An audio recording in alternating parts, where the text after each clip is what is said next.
ભવે એટલે ભગવત રૂપની સેવા માટે જ પૃષ્ટિ માર્ગીય જીવની ઉત્પત્તિ થઈ છે, બીજા કોઈ કારણથી નહીં. એનો મતલબ એમ થાય છે હોય કે પછી ચતુશ્લોકી ગ્રંથનો અતિ પ્રચલિત સર્વદા સર્વભાવેન ભજનીયો વ્રજાધિપઃ સ્વસ્યાયમેવ ધર્મો હિ નાન્ય કવાપી કદાચન. હંમેશા બધા ભાવે વ્રજના અધિપતિ પ્રભુની સેવા કરવી પૃષ્ટિ જીવનું ભગવત સેવા જ કર્તવ્ય છે, ધર્મ છે, અન્ય કોઈ નહીં. શ્લોક એ બધામાં જ આ જ દર્શાવે છે. ભગવત સેવા જ પૃષ્ટિ માર્ગીય જીવનનું કર્તવ્ય છે. એ હકીકત ઘણા લોકો સ્વીકારે તો છે, પણ સેવા કરવું કોઈ ના કોઈ ભય અથવા બહાનાથી ટાળતા હોય છે.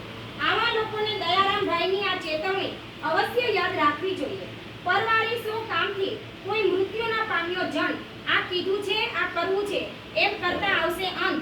અંત આવ્યો હરી ક્યારે દાસે, ચેત ચેત નહીં તો પસ્તાશે. એટલે જીવે ભગવત સેવા કરવા આતુરતા રાખવી જોઈએ. ભગવત સેવા બાબતે અમુક ચોખવટ આજે કરીએ જે